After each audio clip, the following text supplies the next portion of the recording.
Hey everybody, I am David, and today I'm going to be doing my list of my top 10 favorite films of 2016.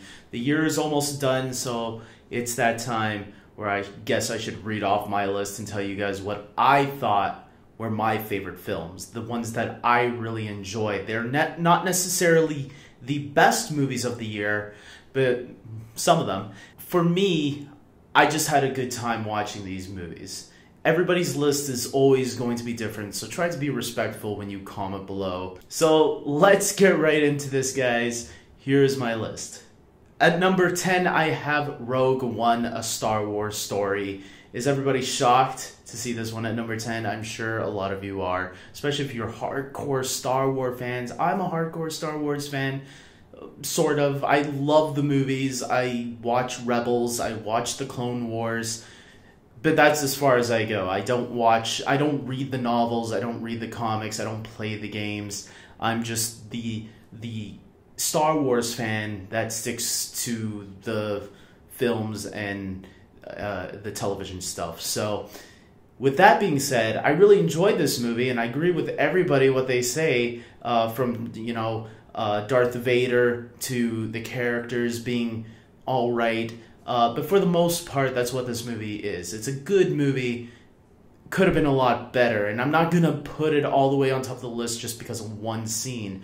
I think there are other movies that had a lot of other great moments that I really enjoyed more. But still, in the top 10 out of like 33 movies that I watched this year, I think that's pretty good.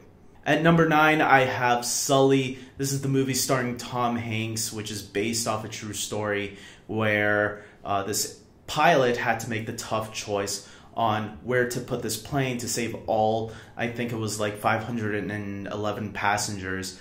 And I watched this movie recently, which I enjoyed a lot more than I thought I was. I remember seeing the trailer for it a couple months back, and I was sort of interested, but not really that invested to go to the theater to go check it out. So I finally rented it, and yeah, I love this movie that I even had to go out and buy it recently. It was such a good movie. Tom Hanks always knocks it out of the park, and Aaron Eckhart, finally, man, you are in a good movie since The Dark Knight. Because after The Dark Knight, I was kind of worried about you. You were doing movies like I, Frankenstein and stuff like that, and I was like, uh-oh, I don't know what this guy's doing anymore. He's picking the wrong choices. And then you were in this movie, and I thought you were great in this too. At number 8, this was the most recent movie I just saw. I rented it and checked it out, and then I bought it as well. Kubo and the Two Strings. This is a stop-motion animation movie. I was actually really impressed, and this is coming from someone who doesn't care too much, I'm going to be honest, doesn't care too much about stop-motion animation. For some reason, there's something that turns me off about that style of animation. And so I didn't check this movie out in the theaters, and I kind of feel bad now after watching this movie, because this movie was really good. And the animation, even though it's stop motion and there's something about it that tells you this is not your ordinary animated film, this is that special kind. There was something about the movements that didn't make it feel like your typical stop animation film.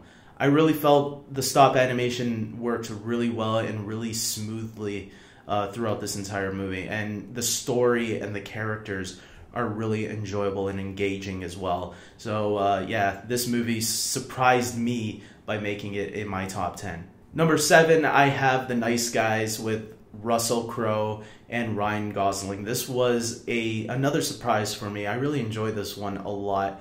It was a lot of fun. Apparently it didn't do as well. It didn't do that great in theaters, and I'm kind of sad because this was a really good movie that I think a lot of people would have enjoyed.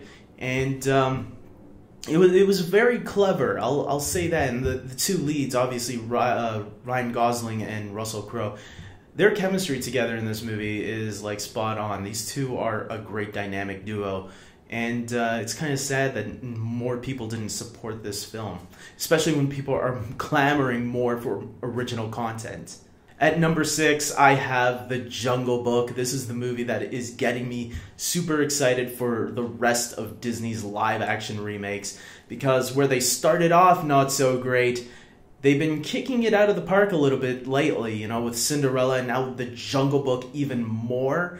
Like, I was blown away by how much I loved The Jungle Book.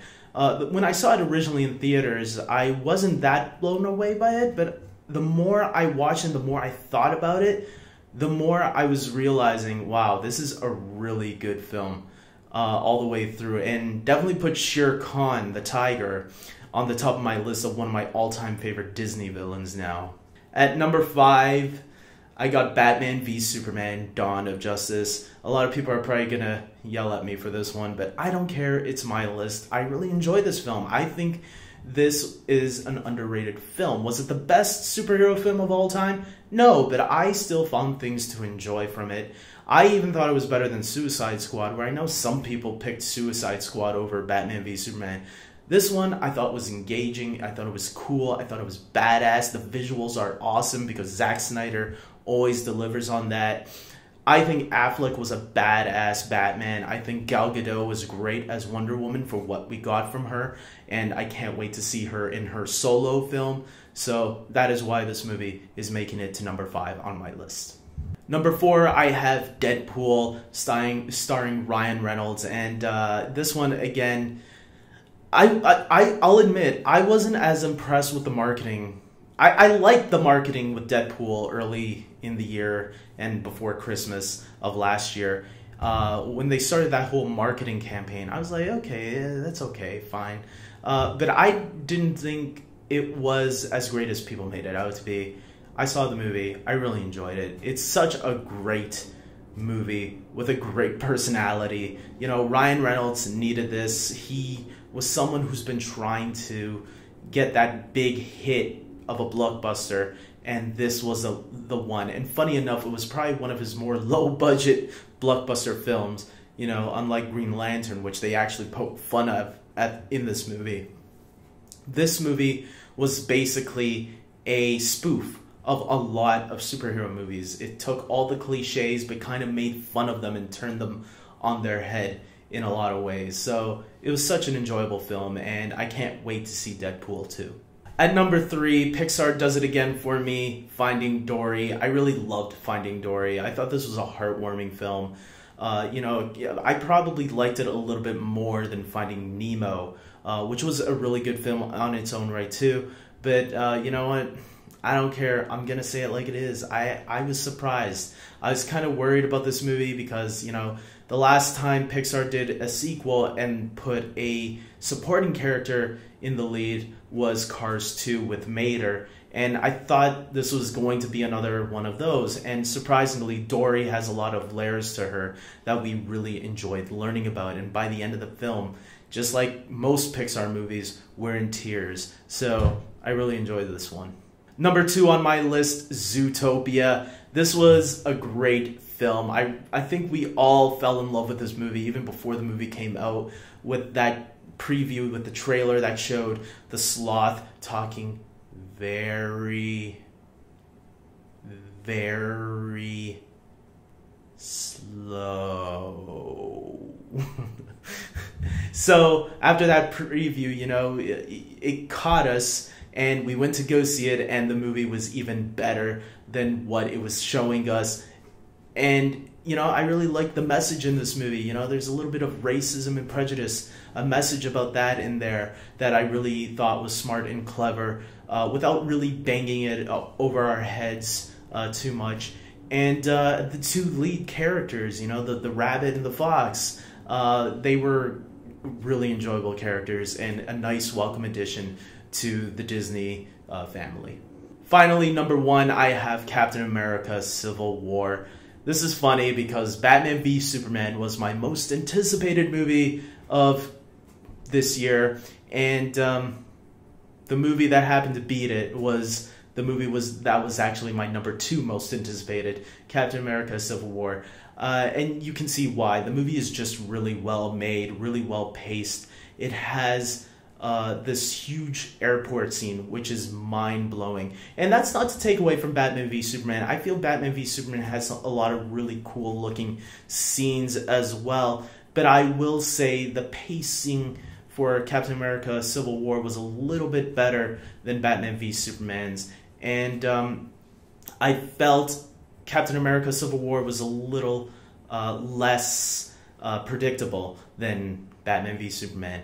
Where Batman v Superman, I kind of knew where they were taking it, maybe because they showed too much in the trailers. But with Civil War, I didn't know where they were taking it. I didn't know how they were going to end it. And they ended it in a way where, what's going to happen next? Is everything all sunshine and flowers? Or is Tony Stark not going to let this go? And I really like that. I really like that they left it up in the air, and but they kind of close it in a way where it still can be self-contained, because that's good, because you don't know if these movies are going to do great all the time. So Marvel knocks it out of the park again, and this was Spider-Man's first film to be introduced in the Marvel Cinematic Universe, and he was great, as well as Black Panther, who was also another great addition to this film and this universe, and I can't wait to see his own film. So Captain America Civil War, you did it. Marvel blew it out of the water again,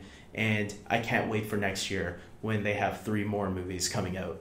Will one of them live up to the standards of Civil War? We'll have to see. So everybody, that was my list of the top 10 films that came out this year. My favorite films. They might not be your favorite, but they are mine. And comment below and tell me your list. Tell me the ones you agreed with me on or the ones you disagreed with me on.